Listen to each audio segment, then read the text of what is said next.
friends, it is time for me to do a book review on this book, Redeeming Love by Francine Rivers.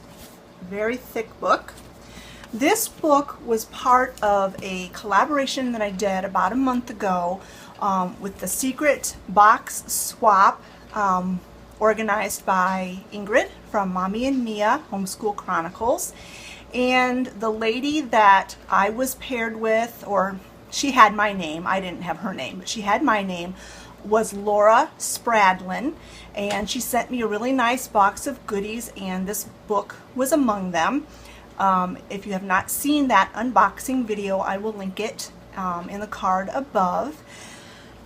Oh, let me talk about this book. It was so good. It was good from the beginning all the way to the end. It had a prologue, which if you read this book, I highly recommend that you read the prologue, and an epilogue, and it was just fantastic. I can't even praise it high enough. I started it on Saturday late morning, and I finished it on Sunday late afternoon. And that was with sleeping and going to church on Sunday. I couldn't put it down. I couldn't put it down. I have actually been having issues with my neck, and I've had to go to the chiropractor for it a few times, and it actually flared up my neck a little bit from being in a downward position for almost 24 hours. It was such a good book. Such a good book. So let me tell you about it. It was actually a retelling of the Bible book, the book of the Bible called Hosea. It's in the Old Testament, and it's a retelling of the relationship between Hosea and his wife Gomer. Now, if you're anything like me, those minor prophets aren't typically the first books of the Bible that I go to when I'm having my quiet time or I'm reading the Bible. You typically choose Psalms or Proverbs or, the Gospels in the New Testament. But, quite honestly, those minor prophets are not the first choice, my first choice anyway. But I highly recommend that if you read this book, that you get out your Bible and you read the book of Hosea first. Hosea was a prophet, and he was told by God to marry a prostitute named Gomer. And it's all about his following God's will and doing what God said and marrying a prostitute. In the Bible times, if you were a prostitute, they could take you out in the streets and stone you to death. And so it was quite a risk for him to follow God and to marry Gomer, but he did. And their relationship was rocky. Let's just put it that way. This book, like I said, is a retelling of that story. It is set in California during the gold rush time, 1850 and beyond.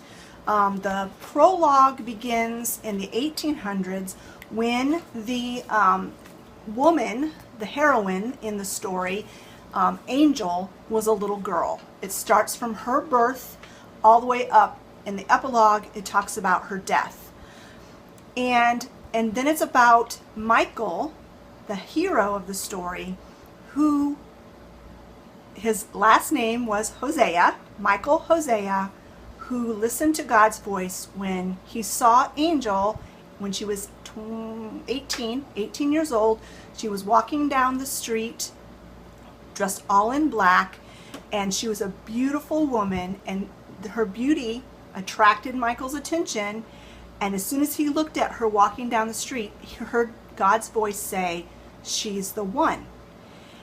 Well, he did some investigating and found out that she was a very highly sought after and high-end prostitute in this gold mining town in California. You actually had to pay for like a lottery ticket to get your name in the hat to actually, if your name was drawn, then you could go visit Angel for a half an hour. and the lottery tickets were not cheap. So Michael, when he found out who she was and what she did for a living, he was like, "Are you sure, God?" Really? But he followed God's leading, and he spent all of the gold that he had to visit Angel, and he visited her 3 times, but not for what you would expect. He just wanted to talk, and he told her that he wanted to marry her and take her away from that life. Well, because of her childhood, which I'm not going to give away any of the secrets of her childhood, let's just say she was abused. She had a very abusive childhood. Because of that, she didn't trust anybody, nobody, and she hated God. She wasn't even sure she believed in God. And so when Michael told her that God told him to marry her, she scoffed in his face. And after 3 times, he was out of gold, out of patience, and he just felt like, well, he must have been wrong, and it wasn't God telling him to do this. So he was a farmer. He lived 30 miles from this town called Paradise, and so he went back to his farm. Well, a few weeks later, he just had this gut-wrenching feeling that Angel was in danger and that he needed to go rescue her. And sure enough, she had tried to get away from the brothel, and the bodyguard that the mistress had hired to keep the girls under control beat Angel till she was almost dead. And when Michael showed back up, she was near death. The doctor was there. She had a concussion, broken ribs, a fractured nose, but he, of course, back in those days, they couldn't tell if she had internal injuries or whatever. But she was conscious enough that when Michael said, "Marry me and I will take you away from here," she said, "Sure, why not?" And so instead of saying, "I do," she said, "Sure, why not?" And so he carried her out of there and took her back to his farm, where she took weeks and weeks to recover. I'm not going to tell you a whole lot about what happened. I mean, this is a thick book, so a lot of things happen. Angel was not her real name, and so he knew that's not your real name, that's your prostitute name. What's your real name? And she's like, "Whatever you want it to be." So he started off calling her Mara, which means bitter, and then he changed it to Amanda when she started to soften up a bit, because he said it was a very feminine and pretty name. So he called her Mara for a while, and then he changed it to Amanda. And once in a while he'd slip and call her Angel, but she fought against him. She fought against his faith. She fought against him as a decent man. She felt like he was just like any other man, and all she had to do was seduce him, and he would be just like any other man. And soon he would tire of her, and he'd either beat her or kick her out or whatever. So she had lots and lots of thick walls all around her, protecting her. And ever since she was a tiny child, she refused to let herself cry. So this whole time, she refused to cry. And so she was very cold and emotionless, because she would stuff down her emotions. So she was bitter against men. She was bitter against love. She said love was nothing, because he kept telling her how much he loved her. And she's like, "Well, do you know how many men have told me they love me? And all they wanted was, her services. Love doesn't mean anything." And he would try to tell her about God. He'd read the Bible and pray, and she'd outwardly mock him. And then, of course, as time went on, she softened to him and towards him. And I'm not going to tell you the end of the story, but it is a happy ending. Let's just say that. And during this whole time that they were, living together. She ran away numerous times, just like Gomer did in the Bible. So that is another retelling of that story. Also throughout the book, she slowly gives hints and clues and opens up more and tells more about her past and the things that happened to her and how she became a prostitute. And it's really, really it's terribly sad. I found myself gasping at times when she would open up and tell some of the horrific things that had happened to her.